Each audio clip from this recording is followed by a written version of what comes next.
இப்போ நம்ம போட போகிறது கொத்து பரோட்டா.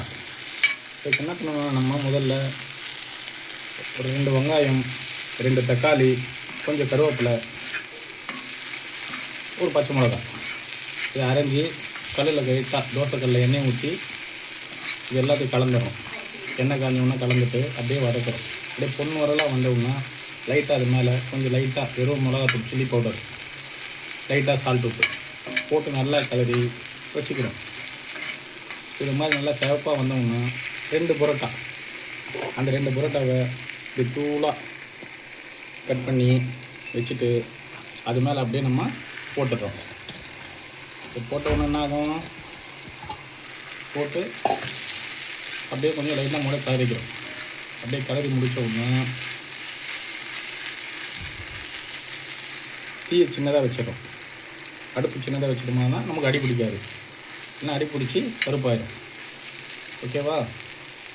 பரோட்டா போட்டு கலந்தோம்னா 2 முட்டை அதிகமாக போட்டோம்னா தகட்டலாக இருக்கும்.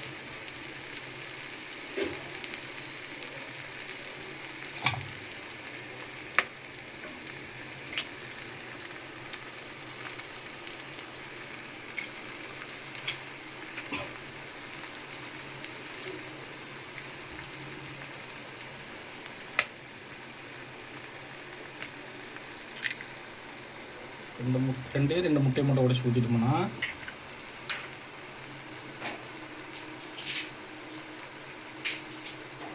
முட்டையை உடச்சி ஊற்றி அப்படியே கூட கலர்றோம். பரோட்டா கூட அப்படியே சேர்ந்து கலர்ற மாதிரி பண்ணி விட்டோம்னா அப்படியே எல்லாம் ஒன்றா கலவையாக இருக்கும். அப்படியே கலந்துகிட்டே இருக்கணும். அப்படியே கலந்தோம்னா ஒரு மாதிரி அப்படியே நல்லா வர மாதிரி இருக்கும். அதாவது டீ சின்னதாக வைக்கணும், இல்லைன்னா முட்டை அடி பிடிச்சிடும். பண்ணிவிட்டு 1 கப்பு சிக்கன் கிரேவி, திக்காக இருக்கணும் குழம்பு. அதுக்குன்னே 1 கரண்டி நம்ம சிக்கன் கிரேவி ஊற்றிட்டோம். மிக்ஸ் பண்ணிவிட்டு சின்னதாக வைக்கணும். கேஸை ஃப்ளேமில் வச்சோம்னா அது பாட்டுக்கு பொறுமையாக லைட்டாக ஹீட் ஆகி இந்த கிரேவியெல்லாம் அப்படியே திக்னஸ் பண்ணும். திக்னஸ் பண்ணும்போது கொத்து பரோட்டாவில் ஊறி பொறுமையாக வரணும். ஊறி வந்தால் தான் சாஃப்டாக இருக்கும், நல்லாயிருக்கும். ஓகேங்களா?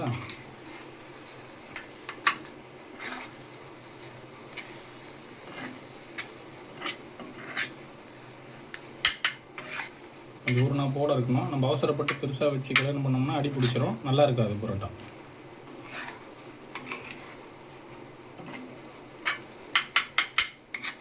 ஒரு 2 செகண்ட் ஊறினோம்னா அப்படியே பொறுமையாக அந்த கரண்டியால் என்ன பண்ணுறோம், கொத்திக்கிறோம்.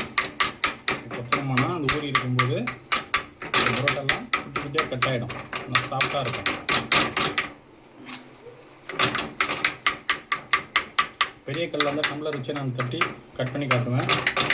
எங்கள் வீட்டில் சின்ன கல் தான் இருக்குது, அதனால் நான் பொறுமையாக கரண்டில் பண்ணி காட்டுறேன்.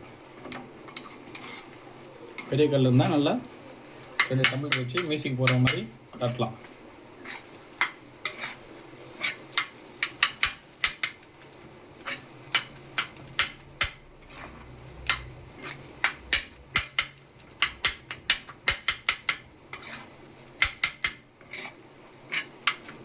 அப்படியே டைட் ஆகிட்டு வருது பாருங்கள். கிரேவி எல்லாம் பரோட்டாவோட ஊறிடுச்சு. பரோட்டாவும் நல்லா ஊறி கிரேவி மிக்சிங்கில் வருது. இந்த மாதிரி செஞ்சு சாப்பிட்டோம்னா நம்ம வீட்டிலே ஆரோக்கியமாக இருக்கலாம்.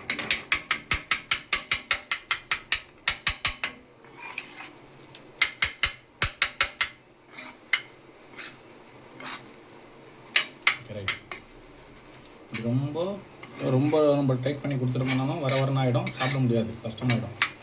கொஞ்சம் லைட்டாக தண்ணி கொஞ்சம் இப்படி கலந்த மாதிரி இருக்கும்போது பெப்பர் போட்டுக்கிறோம். அதில் 2 ஸ்பூன் பெப்பர் போட போகிறோம்.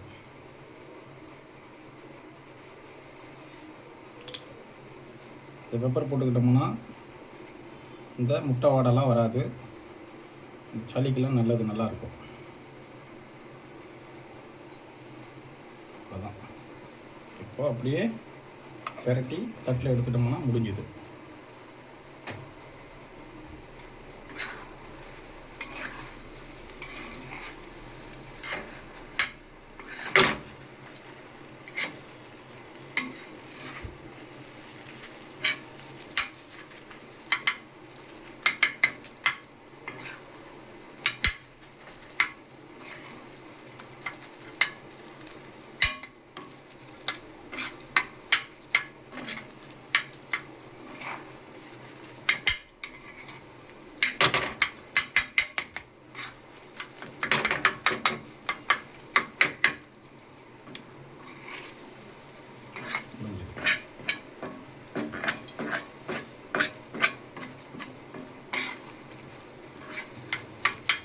நம்ம பண்ணும்போது கல் ஃப்ளேமில் தான் இருக்கணும், சின்னதாக தான் இருக்கணும். பெருசாக வச்சோம்னா அடி பிடிச்சிரும், தீஞ்ச வாசனை வந்துடும்.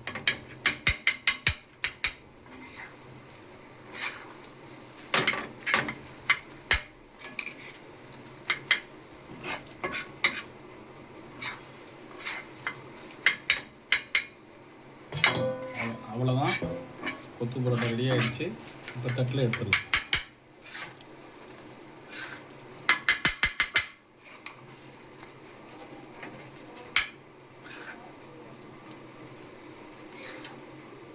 எடுத்துட்டோம், அவ்வளோதான்.